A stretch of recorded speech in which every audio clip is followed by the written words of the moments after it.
Episode 343. The standard you walk past is the standard you accept. We have a kind of a belief system that either we're going to push you up or we're going to push you out. I don't want to be around 5 other people that aren't pushing themselves to succeed. Success isn't about taking, but giving value first. Compensation follows contribution always. This is true authenticity. It's the truth. Every week, this is our story. We share with you our journey. We share with you our scars. Please welcome your host, Ty Cobb-Backer. Hey, welcome back, everybody, to Behind the Tool Belt. This is episode 343, and today I want to talk about a sentence that has challenged me for decades. And honestly, this is one of those topics that sounds simple when you first hear it, but the longer you sit with it, I feel like the heavier it gets. And the phrase is, the standard you walk past is the standard you accept. And I want to say that again, the standard you walk past is the standard you accept. That is a hard sentence for me because for years as a leader and as a business owner, I have had to learn this lesson the hard way, time and time, and I'm still learning it. And I'll be honest, with the right. So this has probably been one of the hardest parts. I'll be honest with you, the hardest parts of leadership for me, not because I don't care about standards, not because I don't care about culture, not because I don't care about doing the next right thing. It's actually probably the hardest thing for me because I do care. I do care about people. I do care about giving second chances. I do care about being fair. I do care about overreacting. I do care about making someone, feel attacked and creating an environment where everybody feels respected and valued. Because here's what I've learned over time. Sometimes in the name of being patient, I have been unclear. And sometimes in the name of being understanding, I've allowed things to go on entirely too long. And sometimes in the name of keeping the peace, I have walked past things that should have been addressed. And eventually what I walked past became part of our culture. And that is what, I'm going to try to talk about today, where we're talking about real leadership. We're talking about developing, either by default, by accident, or intentionally creating a culture. We're going to talk about accountability, difficult conversations, and the quiet cost of avoiding what needs to be addressed, because culture is not built by what we say we believe. Culture is built by what we consistently tolerate, confront, and model. Okay. So sorry, had to hang up on somebody. So I want to start with the phrase itself. The standard that you walk past is the standard that you accept. And like, what does that really mean? And for me today, what that means, it means that, the silent communication, the avoidance of communicating and delay communication. And when you see something that is off, okay, like off standard, and I just keep moving, and our team receives a message, whether you meant to send one or not. It's sending a message. Silence sends a message. And, sometimes we'll think like, well, I didn't approve of that. But if I didn't address it, and if I didn't correct it, if I didn't bring any clarity to it, then in the eyes of our team, it can start to look accepted, I guess, for lack of better terms. And that is where leadership gets, for me, super uncomfortable, because as leaders, we love to think culture is built in the big moments. Okay. And it will, and it has, but it's not necessarily about the big speeches or the company meetings or the mission statement or the values on the walls or training day or onboarding process. And yes, all of that. And I mean, all of that matters. I mean, some of our biggest events have carried us through some of the hardest times in our company. So yes, and have defined, the 21 Turkey has helped define and carve what our culture is. Okay. But culture is usually shaped in the much smaller moments. Okay. It is shaped when someone shows up late. Okay. And nobody says anything. It is shaped when someone leaves a mess behind and the next person has to clean it up. And it is shaped when someone speaks disrespectfully in a meeting and everyone just kind of moves on. Okay. Or when a person constantly drops the ball and everyone else, quietly just kind of works around it. It can be shaped, when the leader sees something, feels something. Okay. I feel things. I feel when things are off and I know something is off, and still I choose not to address it. And again, I'm not saying that from a place of judgment. I'm saying this because I've done it. Okay. I have walked past things I should have addressed sooner. Okay. I have waited too long to have those uncomfortable conversations. I have hoped things, would like fix themselves. And I've told myself, maybe it's not such a big deal, and I've told myself things like, they probably just had a bad week. And I've said those things out loud. Okay. But then it happens again. And then again. And by the time I finally address it, it is no longer just a small conversation. Now it has history. Okay. And now it has potentially formed a bad habit. Okay. And now it has like my frustration attached to it. And now other people have been affected by it because I've allowed it to go on too long. And then that's where, because I've allowed it to go on too long, okay, and people have watched it, that's where trust has been damaged. Okay. So now I'm not just addressing the behavior, I'm also addressing the fact that I've waited too long. Okay. That is one of the hardest leadership lessons I've had to learn. Okay. Because by avoiding a hard conversation does not make it disappear. Okay. It just doesn't. I've tried to ignore it. I've tried to sweep it under the rug, and it just doesn't go away. It usually festers. It usually grows. It usually develops even more bad behaviors, but it usually just makes the future conversation more difficult to have. And I think a lot of us leaders know exactly what I'm talking about. Parents, anybody that's listening to this, okay? We've just we've procrastinated, we've let it go. And then it becomes even more difficult and more longer. And then I approach it in the wrong way. And then everybody feels attacked. And I'm coming out there wondering why I'm acting like an asshole. It's because I've sat on it too long. I stuffed it entirely too long. Okay.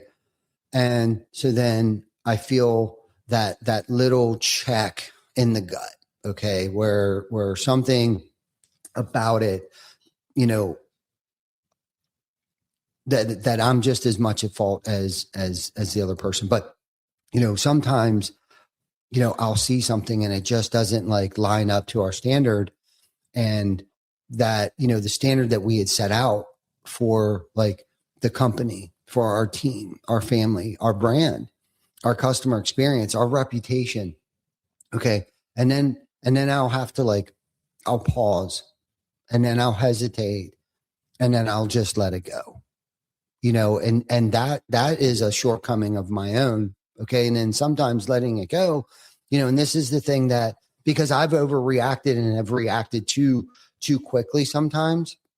Okay. But sometimes, and I'm saying sometimes letting go is and can be appropriate, but not everything, and this is the other thing too, not everything needs to be confrontational, right? Not everything needs to become this huge meeting.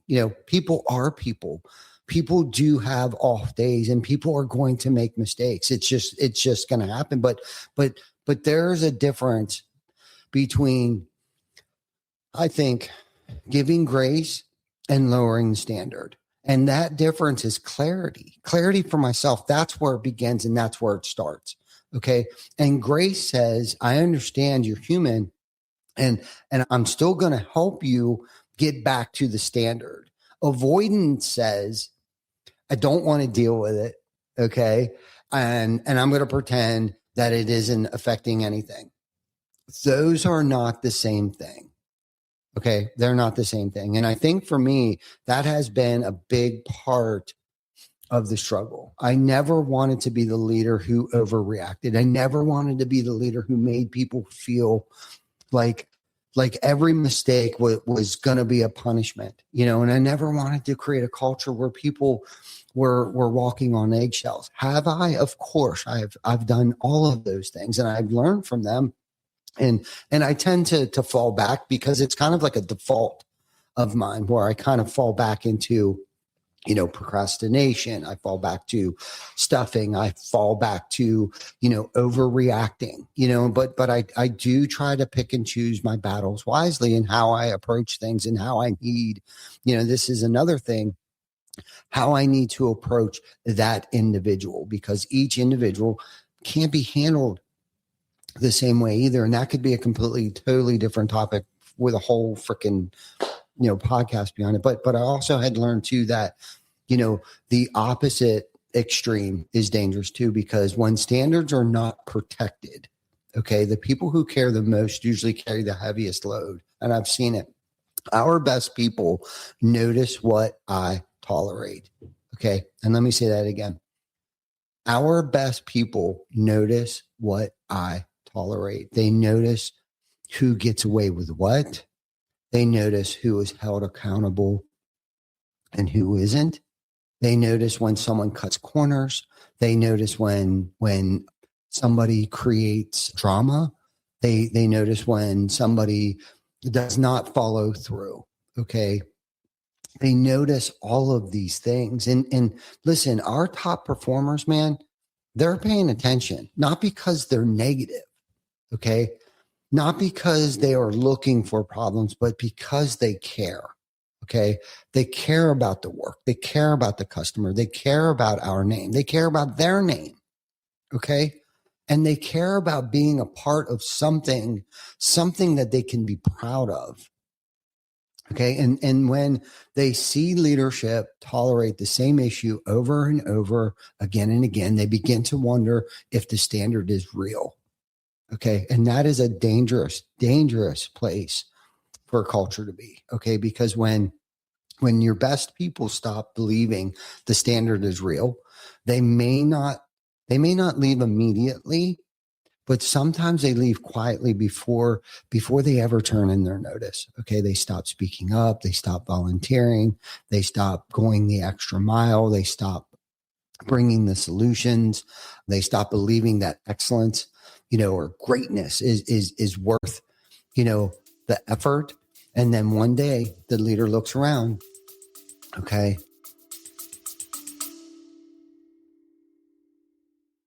You're listening to Do the Work, Stay the Course, No Shortcuts, the podcast for people who are serious about building something real. From business and leadership to accountability and personal development, this show cuts through the noise and focuses on what actually works: discipline, consistency, and execution. No hype, no gimmicks, just the mindset and habits required to operate at a higher level. If you're ready to stop looking for shortcuts and start building momentum the right way, listen to Do the Work, Stay the Course, No Shortcuts, anywhere you get your podcasts. Let's get to work. And says, what happened to the culture? Like, what happened? right? And I bet if you play that tape back, if you've ever been in this situation I have, you can see exactly, you can pinpoint exactly, because it all falls back right here. It all comes back to right here. Okay. But the truth is, okay, the culture had been changing for a long time. Okay. This doesn't happen overnight. A culture can't be built overnight, and it doesn't diminish overnight either. It changed when we started to tolerate unacceptable behaviors.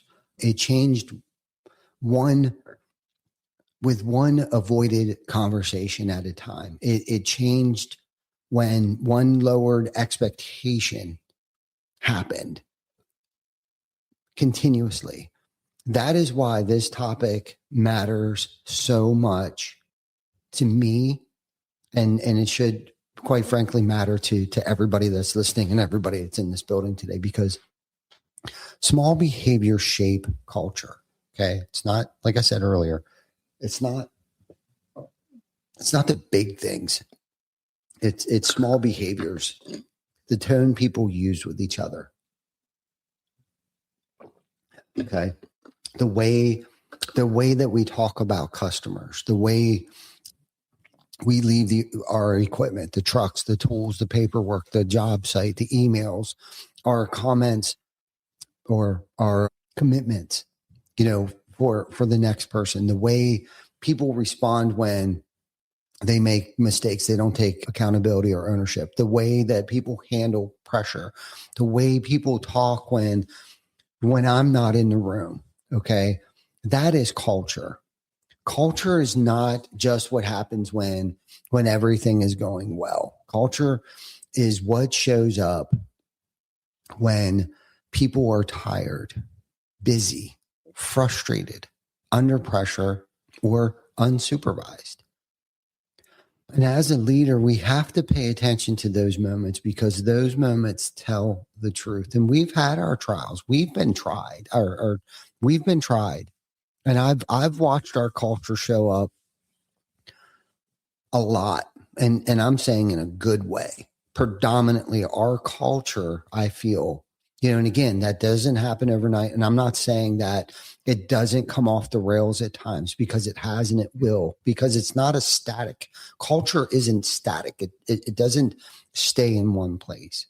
Okay. It is very fluid, and it will continue, but that is our job as leaders, to pay attention to what's happening and steering the ship in the direction that we feel that it needs to go in. So now let's talk about why leaders would avoid difficult conversations. And this strictly my experience on why I would avoid, and why I've struggled, quite frankly, with having those difficult conversations. And one of them is because I know I'm not the only,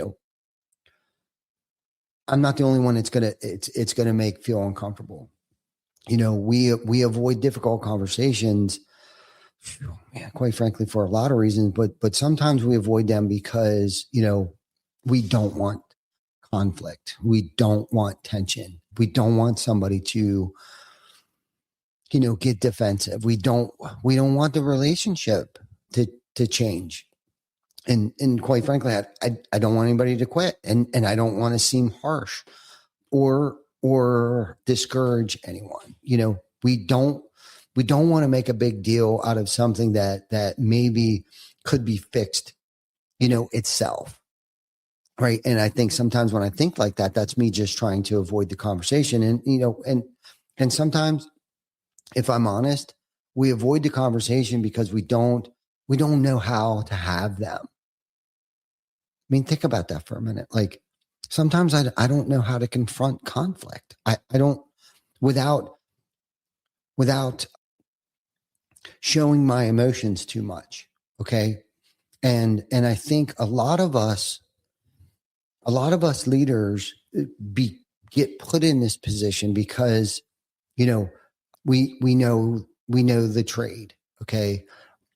We knew the business. We know the customers. We know how to sell. we know how to build things. We're good at problem solving, right? But no one, at least for me, has really sat down with me and taught me how to have a calm, clear, direct accountability conversation, right? So like what happens next? We wait. Okay. At least from my experience, I'll wait. I'll make little hints. I have complained to someone else. I've hoped where like, the person figures it out before I have to have the conversation with them. And I've said things like they should know better and maybe they should, but leadership cannot be built on hints. Okay. Or snarky little remarks. Leadership requires, and this is the hardest part for me because sometimes I lose it, but it's clarity. Leadership requires clarity, and clarity often requires a conversation. And one of the things that I've had to learn is that difficult conversations are not a sign that the culture is broken. The difficult conversations are a part of keeping a healthy culture, at least from my experience. And that's a huge mindset shift, because I used to see those conversations as something is wrong. Okay. Now I try to see them as like maintenance. Okay. Just like tools need maintenance, just like systems need maintenance. We talk about it all the time. Well, why wouldn't culture need maintenance? Culture needs maintenance too. And sometimes culture maintenance sounds like, hey, I want to talk about what happened today,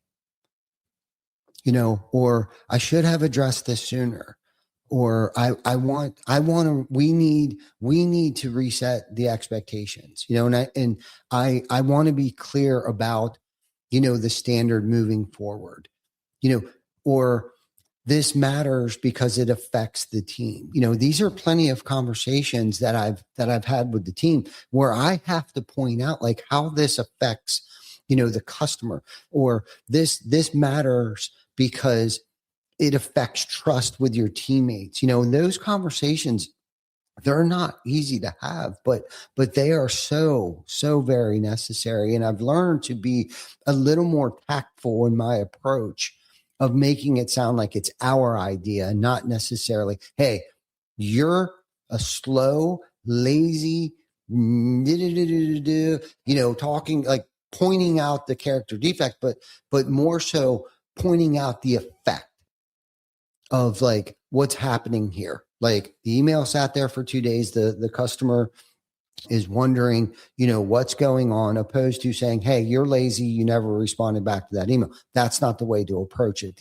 The way to approach it is like, okay, the effect of what's happening here is we're breaking down trust. It's slowing down production. And quite frankly, we probably need a deposit and we haven't received the deposit yet. And when you can kind of turn the light bulb on for an individual, a lot of times that clears things up. Okay. And that's a part of just being in the position that we're in sometimes. And quite frankly, it can be the best thing that's ever happened for both parties. So anyhow, because when people hear, I think a lot of times the word accountability, they often think punishment. Vic and I, we've talked about this a lot on this podcast. They often think, oh man, I'm going to be written up.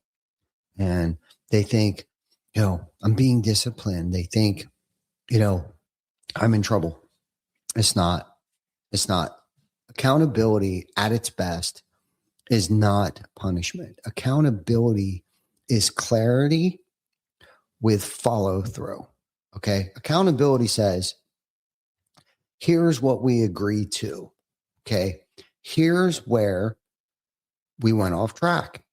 Here is why it matters.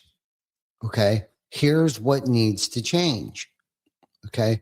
Here's how I'll support you. And here is what happens if it doesn't change. That in a nutshell, my friend, is leadership. Okay. And when accountability is consistent, calm, and fair, it builds trust. People may not always enjoy being corrected in the moment. Quite frankly, none of us do. I know I don't. But healthy people respect clarity. Healthy people respect fairness. Healthy people respect leaders who say what they mean and follow through on what they say. Okay, and that's huge. Okay, what damages trust is not accountability, and what damages trust is inconsistent accountability. Okay, and it's when one person gets corrected and another person, gets excused. I'm guilty of that. I know that. It's when the leader only addresses things when they're angry. Guilty. Okay, it's when standards change depending on who's involved. It's when high performers in revenue are allowed to be low performers in attitude. And that is where trust starts to break down, because the team is always asking, what really matters here? Okay. Not just what we say matters, but what really matters? Does quality matter? Does communication matter? Does respect matter? Safety, teamwork, ownership? Does ownership matter? Or are these just words? Or do these things only matter when they are convenient? That is the test of culture. And I'll tell you as a parent and a business owner, this is not always clean and simple. Sometimes you're dealing with real pressure, okay? Because the work's got to get done. We need revenue. We need people. We're short-staffed. We're in the busy season. We're trying to keep customers happy, and we're trying to hold everything together. And in those moments, it can be tempting to say, I'll deal with it later. I understand that temptation better than anyone. I've wrote a book on I'll deal with it later. Okay. But later comes with a cost. Okay. And sorry, it seems to be this time of day I get a bunch of spam. Later comes with a cost. And sometimes later costs more than the original issue ever would have. I don't know how many times I've waited on something that could have cost me $1 when I waited, and it ended up costing me $1,000, because now it's not just the behavior. Now it's the behavior plus the resentment. Okay. The behavior plus the confusion, the behavior plus the extra work others had to carry, the behavior plus the message is sent to the rest of the team, the behavior plus your own credibility as a leader. And that's very important. That's a high price to pay, and I want to share this in a personal way. There have been times in my leadership where, I waited too long, and I waited too long to address an attitude. I've waited too long to address poor communication, or someone not following through. And I waited too long to address something that I knew deep down did not match the standard I wanted. And when, I finally had the conversation, I realized something very uncomfortable. Part of the problem was the behavior, but part of the problem was I had allowed the behavior to continue. Okay. I have to take ownership in that. And that's not easy to admit. It's not, at least for me, it's not easy, because as leaders, okay, we want to focus on what the other person did. Okay. And yes, people are responsible for their choices. Okay. People are responsible for their words. People are responsible for their work, their attitude, their follow through, and but as leaders, we are responsible for what we tolerate. And that is where, this phrase gets personal, at least for me. The standard we walk past is the standard you accept. And I need to ask myself, what have I been accepting, without meaning to accept? That question has humbled me more than almost anything else in my entrepreneurial journey, because sometimes the standard that we've been walking past is not in someone else. Okay. Sometimes it's in me. Sometimes it's in you. Okay. But maybe you expect your team to communicate clearly, but you have been vague.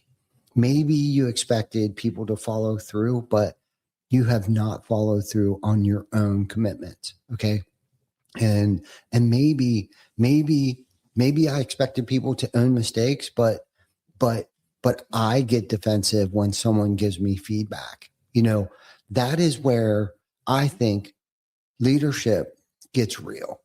Okay. Because the standard I model is louder than the standard I announce. Okay. Because people may hear what I'm saying, but they will follow what I consistently do.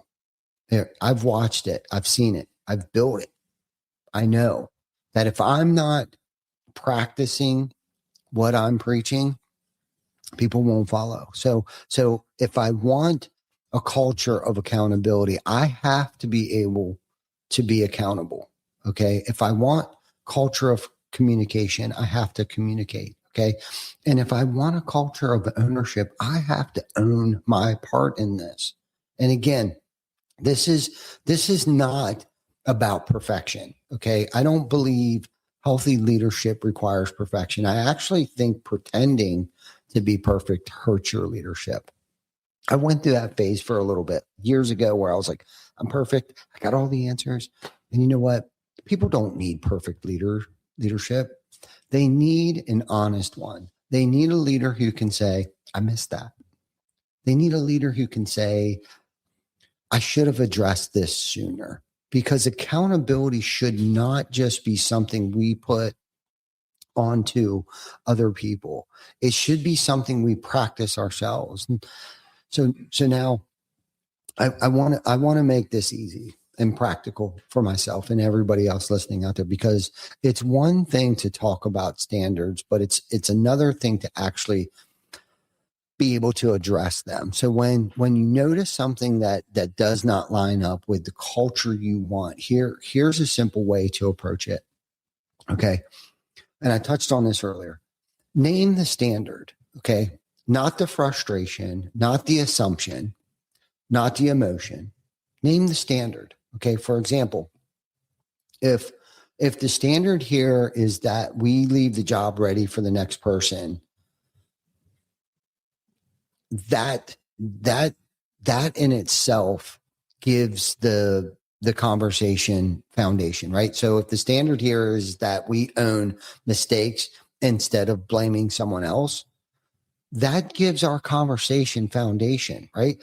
Like describe the behavior. And this is where I lack sometimes of being very specific on like not attacking a person's character, but describing like what happened. So instead of me saying you're lazy, right? I need to say the truck was left unorganized 3 times this week, right? So instead of saying, you don't care, the customer called twice before we responded. Specific behavior is easier to address than a personal label. Okay. So don't call someone lazy. Just call out the standard. Okay. Right.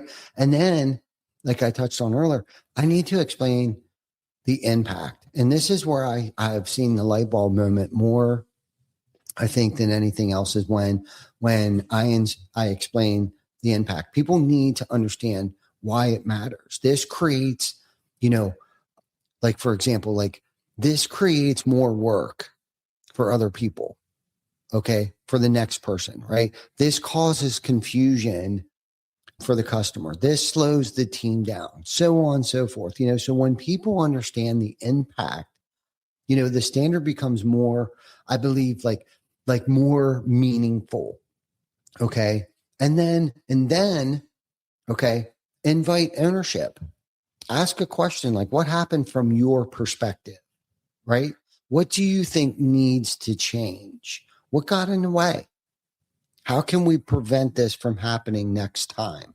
Okay. This does not mean the standard is optional. It means you're giving the person an opportunity to step into responsibility.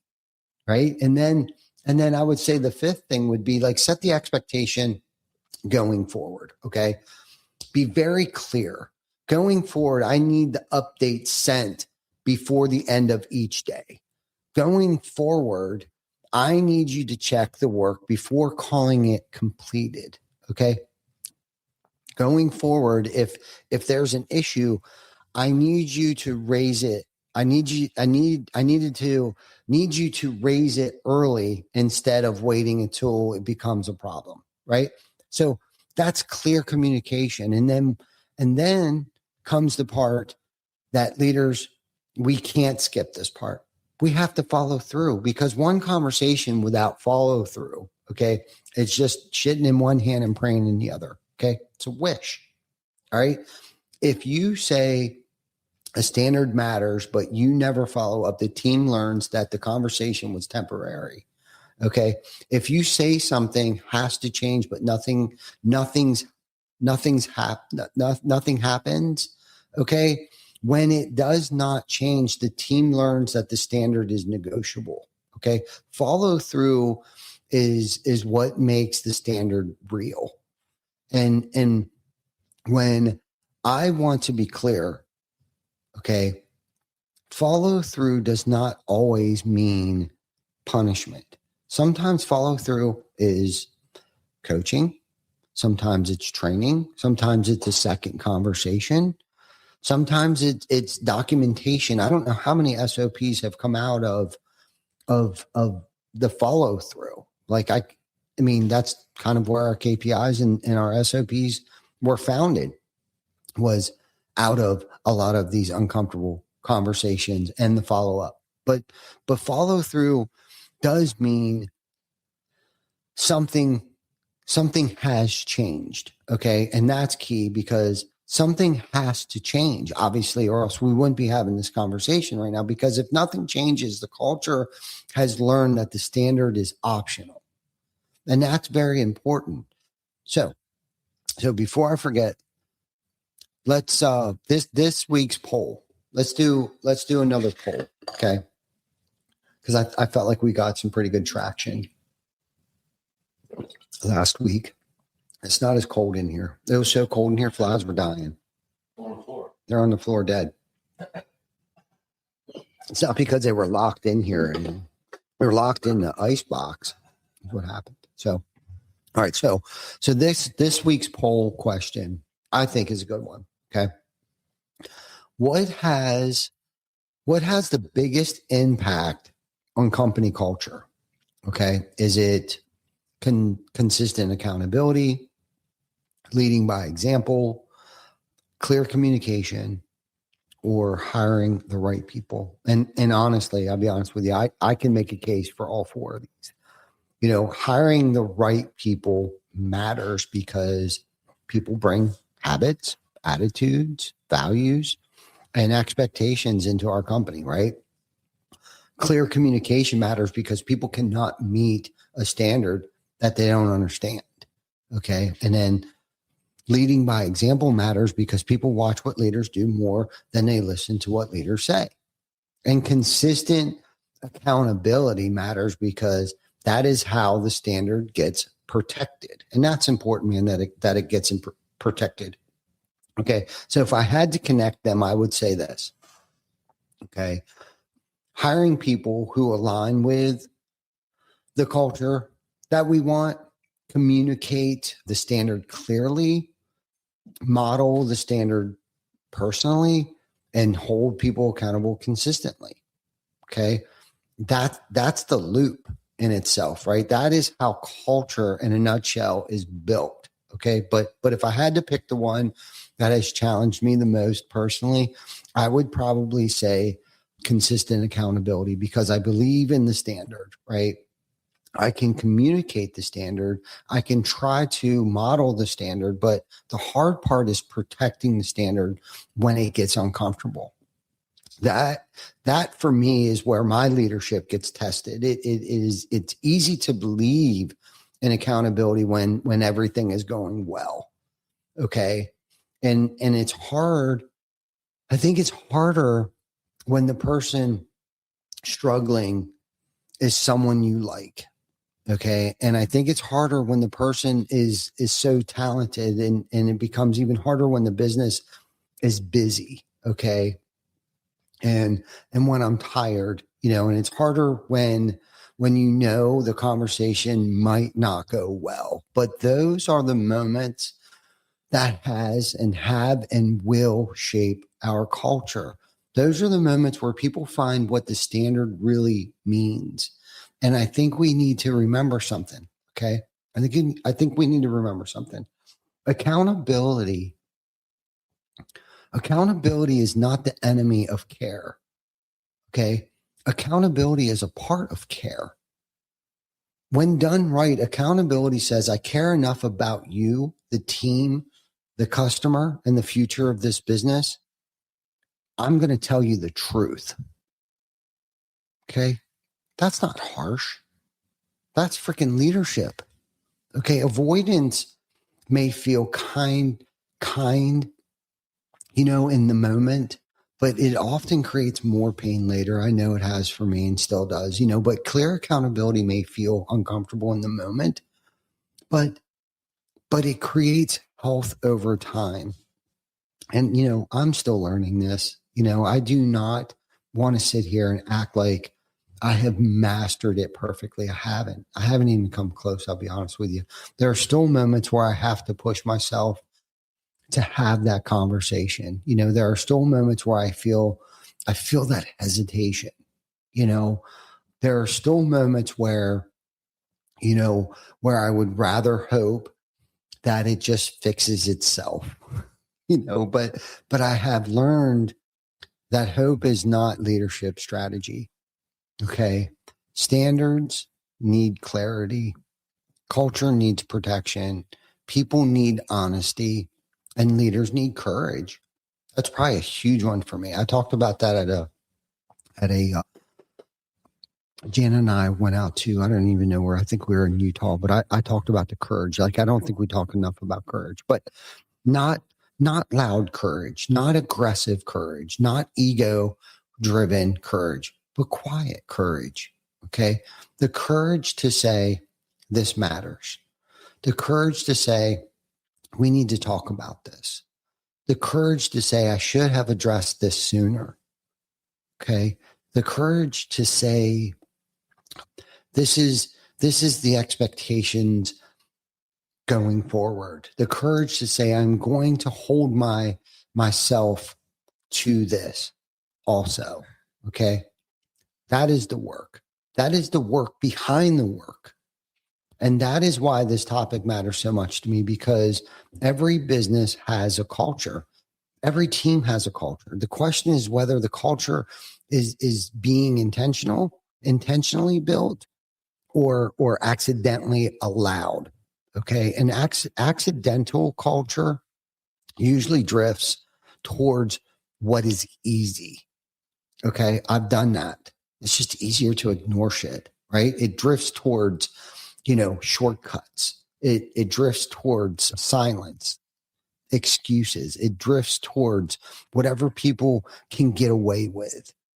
Now, intentional culture requires leaders to stay awake, okay, to notice, to listen, to confront when needed, to model what matters, to protect people who are trying to do it right, because that is another thing. Okay, that right there, I want to say clearly. When you hold someone accountable, you are not just addressing that one person. You are also protecting everyone else, okay, who is affected by that person's behavior.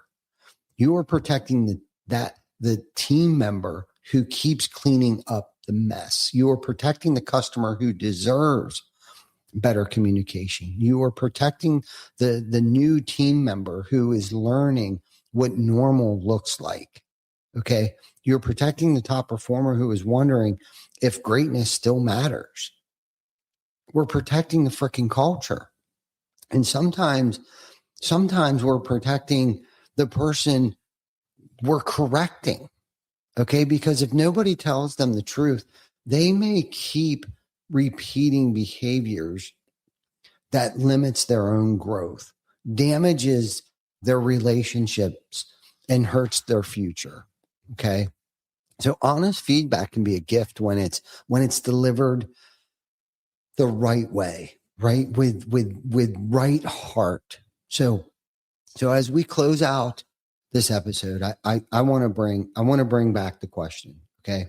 What is one standard you have been overlooking this week? Okay. Not 10 things, not everything that has frustrated you, but just one. What is the one thing you have been walking past? Maybe it's a communication issue. Maybe it's a quality issue, a respect, safety, follow through issue. Maybe it's a standard in our own leadership. Okay. And maybe it's something that you've known for a while. Okay. But we have been avoiding the conversation because we did not want the discomfort. No truer words spoken. Okay. I get it. I really freaking do because the standard you walk past is the standard you accept. Okay. And the longer you walk past it, the more normal it becomes, and bad, what's the word I'm looking for? Habits. Bad habits get formed. So this week, name the standard, look honestly at the gap, have the conversation, start with yourself where you need to. And remember, the goal is not to create a perfect culture. The goal is to create an honest one. A healthy culture is not a place where nothing ever goes wrong. A healthy culture is a place where the right things get addressed. Okay. Mistakes get addressed. Confusion gets addressed. Disrespect gets addressed. Avoidance gets addressed. And when people see that, they begin to trust the standard. They begin to trust the leadership. They begin to trust the values are more than just words. Okay. And before I wrap this up, make sure you answer this week's poll. Okay. What has the biggest impact on companies' culture? Is it consistent accountability, leading by example, clear communication, or hiring the right people? I would love to hear what you think. And as you go through this week, I want to leave you with this. I want you to leave with this. Okay. Your culture is not only what you say, it's what you allow, it's what you protect, it's what you model, it's what you correct. Okay. And sometimes the most important leadership move you can make is to stop walking past something that needs your attention. Okay.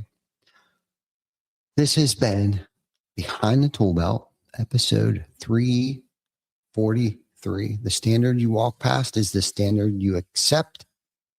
Thank you for spending part of your day with me. Keep building your people. Keep protecting the standard.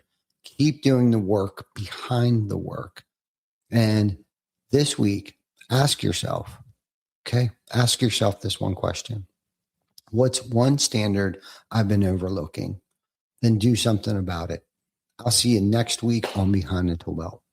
Thanks to our sponsors, TC Backer Construction, Hook Roofing Marketing, Roofle, and Project Map It. And thank you for watching. Subscribe to our YouTube channel and follow us on Facebook. We are streaming on all major platforms. See you next week for another episode of Behind the Tool Belt.